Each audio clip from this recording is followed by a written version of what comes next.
Just a moment, you chaps. I'm speaking to you on behalf of all the chief instructors in the Air Force. We're making a film on the subject of preventable flying accidents. We want you to help us make it. You all know the golden rules of flying. If you all kept to them, there'd be no need for this film. Well, I'll say no more about that, except that 90% of you do keep to the rules. We want you all to help to make it 100%. Our camera will go with some of you and will record faithfully some of the factors that make good flying safe flying, so that your example on the screen may be followed by all the others who will see this film. All right, off you go.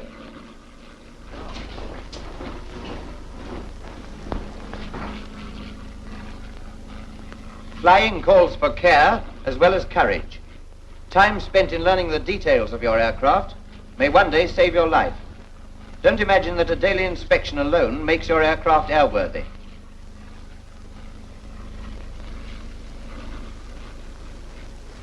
Only maintenance does that. You can help by observation, good sense, and reporting to ground crew. If the aircraft goes badly, tell the ground crew about it. If it goes well, don't forget to thank them for it. Method takes time, but even that is better than taking a toss. For example, keep a constant eye on the weather. Know what it's going to do. Weather sense is a vital part of the good pilot's makeup. Look well to your goggles. They're provided to protect your eyes and to see through. It's up to you to keep them clean. Judgment depends very much on your eyes. This also applies to windscreens and cabin windows.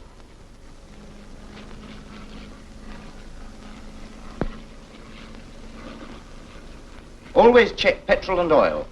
Ground crews are most dependable as a rule, and it's only once in a while you will be let down by unexpected petrol shortage. But once may be enough.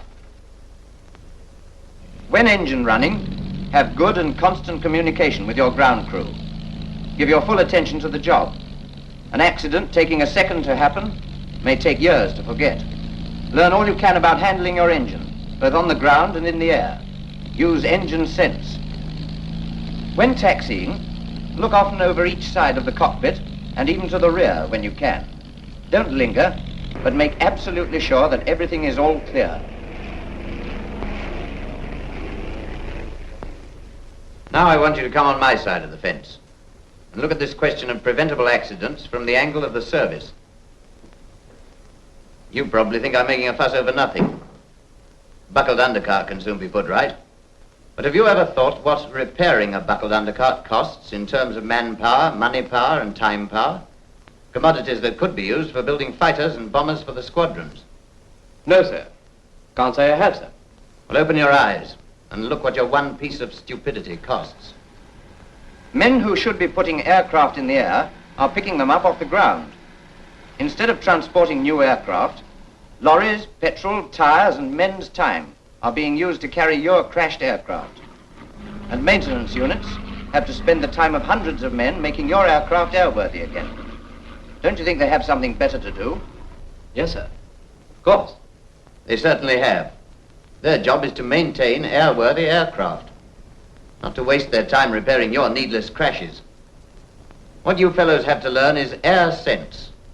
You've all got common sense, or you wouldn't be in the Air Force. We can't teach you air sense. What we can teach you, and what you can learn, is a set of rules which will induce air sense. I thought I had plenty of room to take off, sir. Famous last words, Saunders. We'll add your name to the list. You're the 13th in this school who said that. Curiously enough, you're one of the lucky ones. Lucky, sir. I've had 3 weeks in hospital. But you are alive, Saunders. I know, but it was a near thing, sir. But why in the name of common sense don't you... Look out! Who the hell? Light!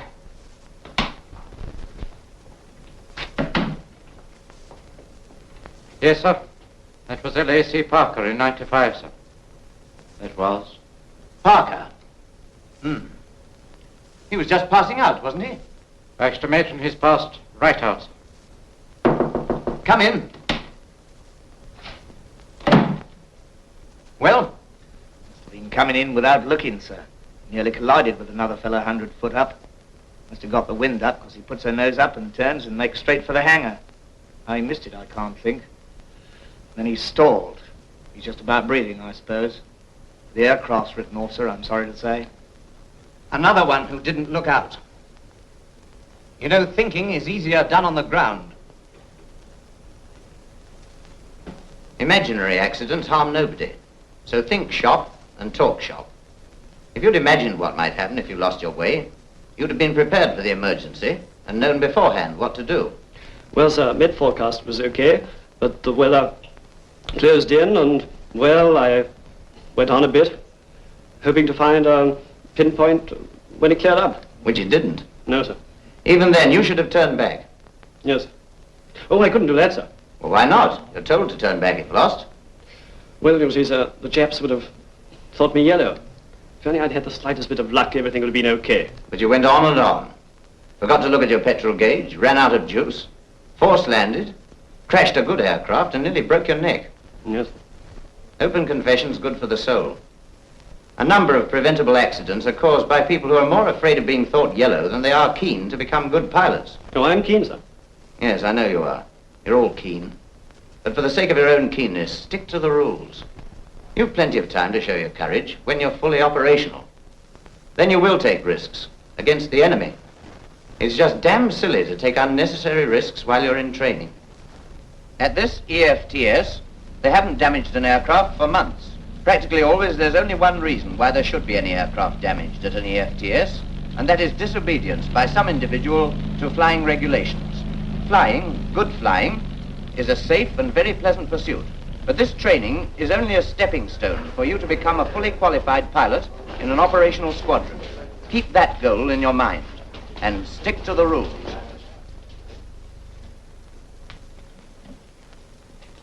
I've asked you fellas to see this film because you helped to make it. I hope you've enjoyed seeing yourselves on the screen. But there are some aspects of this preventable accident question which are impossible to photograph. You can photograph a man's head. You can even photograph a man's brain. But you can't photograph his mind. Everything depends upon the state of mind, the attitude you take towards a problem, what you as an individual think about it. For example, taxiing accidents. Now, I think all these are definitely preventable. What do you think? Smith? No?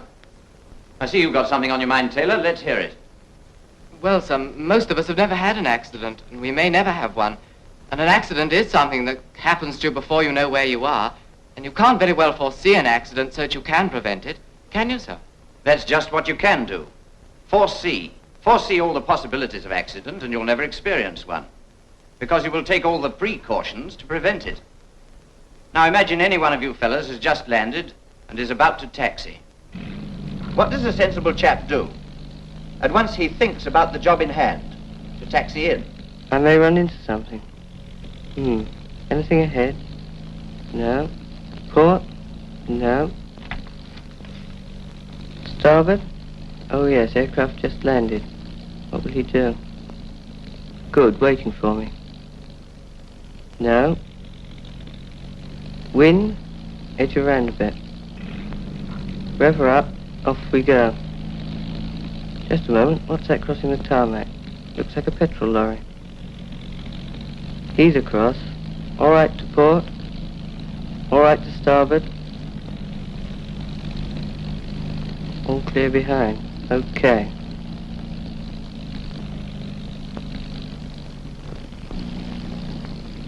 Off he goes, gently, smoothly, safely. Took him a long time.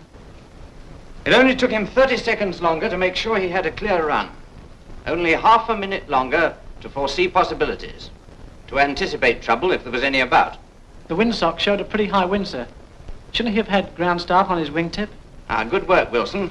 As a matter of fact, it was fresh, but not too strong. All right for a sensible pilot, so he was okay on that score. And besides, sir, you'd have to wait quite a long time for one of the ground crew to give him a hand. I've had some. Yes, I saw you. Me, sir? You had a near thing last week, Johnson. Well, I did manage it, sir. More luck than judgment. Tell the course what happened. Well, I was coming in behind another chap, a new fella, I forget his name. He landed, so did I. There was a strongish wind. It was also rather gusty. I saw the ground crew run out to help him taxi in.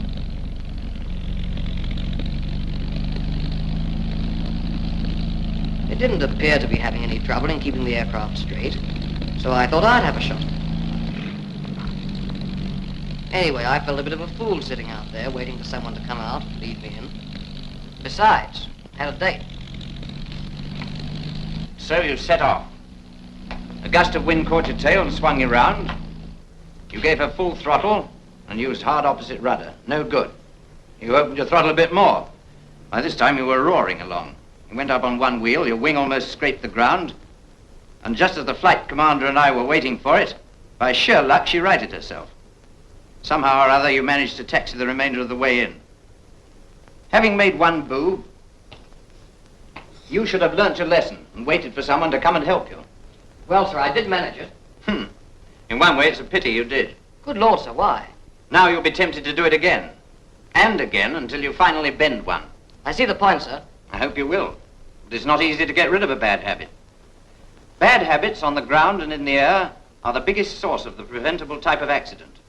They grow on you. You may not know you've got them until one day a bad habit causes you to crash an aircraft. A bit tough, sir, if you don't know that you've got bad habits. If you always stick to flying regulations and instructions, you'll never acquire bad habits. Or if you've got them, you'll be able to get rid of them. It isn't always easy to go strictly according to the book, is it, sir? When you've had a couple of 1,000 hours experience, I might agree with you. But you fellows are training. Flying regulations and instructions are designed to prevent and will prevent you having accidents. Got it? Yes, sir. But how about those accidents where it's the other chap's fault? Such as? Well, I had a near one the other day, sir. I was just coming into land when suddenly another aircraft shot under me. True, the rule says the chap at the lower altitude has the right of way. But it was such a blatant piece of bad flying, an infringement of circuit rules, that I held on. And we landed almost together. Now, if anything had happened, sir, it would have been his fault, wouldn't it? Well, in the first place, yes. But two wrongs don't make a right. If he were BF enough to shoot under you, why should you be fool enough to risk a collision in the air by trying to beat him to it on the landing? It simply doesn't make sense. But you have given us a good example of what I mean by attitude of mind. From what you've said, I should imagine that your attitude of mind was... I'm going to make a very good landing. Everything under control. What was that? The ruddy fool. He can see I'm all set for a landing, and I jolly well am going to land. The extraordinary thing is that you're not both now seated on a fleecy cloud arguing the matter out in between twanging your harps. I see the point, sir, but we don't all think alike. Nobody wants you to. You're not in the Luftwaffe. You chaps are not machine trained. You're in the Royal Air Force. But in this early stage in your careers, when you're learning, the sensible attitude of mind you should all adopt is obedience, absolute and unquestioning, to flying regulations and instructions. When you've completed your training, completed all the stages, then we shall expect to see your individuality blossom out. But you will become an infinitely better individual because you have been absolutely obedient in your training days to the golden rules of flying. Having torn off that strip, let's have another look at this film, shall we? You ready, Henry? All ready, sir. Right. Shoot. This is the beginning of that chain of events that prevents aircraft being broken unnecessarily. Preparation for flight. Now, Bill Neville here isn't a star pupil. He's an ordinary kind of bloke. But he will become a damn good pilot because he has been taught and got it well in his head that thorough preparation for a flight is more than half the reason for safe flying. It's the detail that counts. He's got the Met forecast all right, but remembers that he was told that a Met forecast is a guide to the weather, not the gospel truth. It's only a little thing, but a blunt pencil makes messages and reports meaningless. Better have two to make sure things, Bill. Watch? Yes, that's okay. Map? Yes? Good. All set. Feeling comfortable and ready for anything. Even Charlie.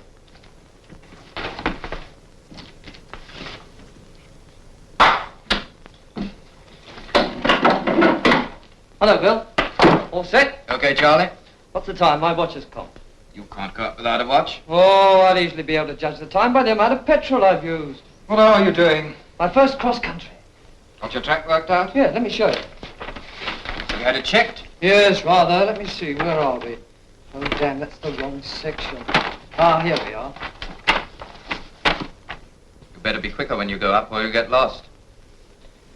Now, we're here. I make for Bideford, that's there. That's the end of the first leg.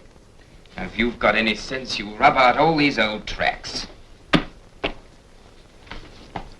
What's your ETA for the first leg? Oh, damn. What's the time? 08:25. Well, if I leave here in 5 minutes, that'll make it 0830. Bideford's about 80 miles. And if I do about 110, that'll be, let me see. What do you make it? Don't ask me, fathead. What does your computer say? You know, I never thought of that. Come on, you two. Hurry up. Your engines will be overheating. Coming, Clyde. All right, sir.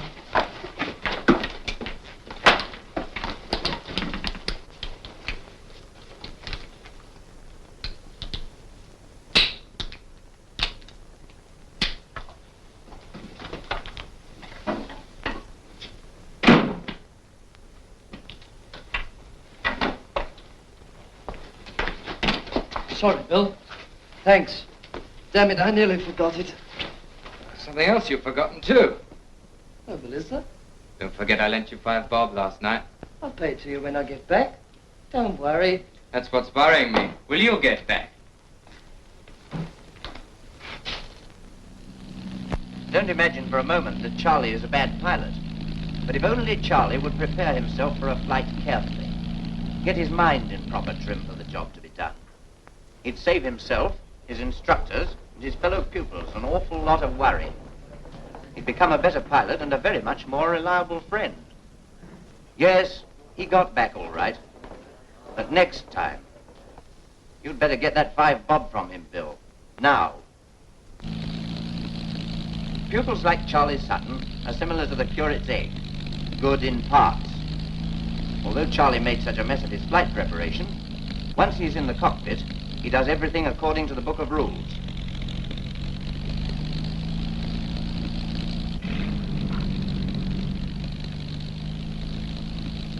Checks all instruments, compass, altimeter, gyro, and remembers to ask himself, is the petrol on, trim, mixture, fuel?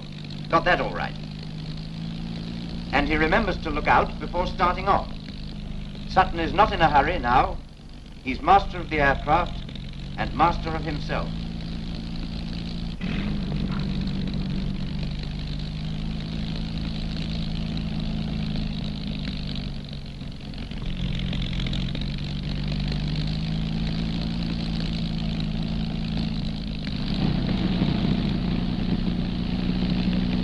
You can easily define his attitude of mind.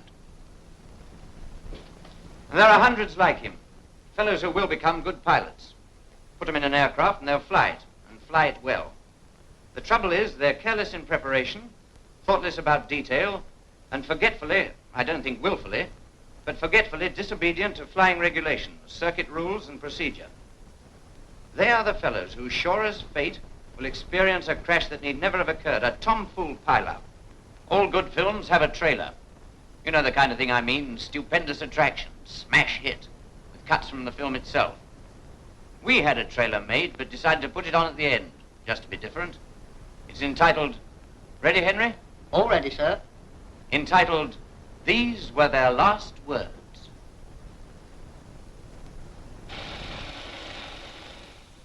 I thought I had plenty of room to take off. I thought there was no need to bother about a map forecast. We don't need a map for that little bit. I think we've got enough petrol to make it. Oh, hell, let's have a crack at it.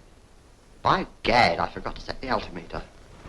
These last words have become famous, but their speakers have just faded away.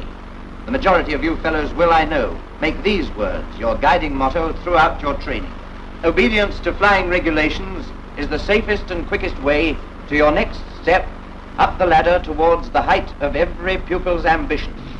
Flying in fighter or bomber, sweeping the skies of the world, clean of the Nazi horde. The end. Just one more word. Stick to the rules. Good luck.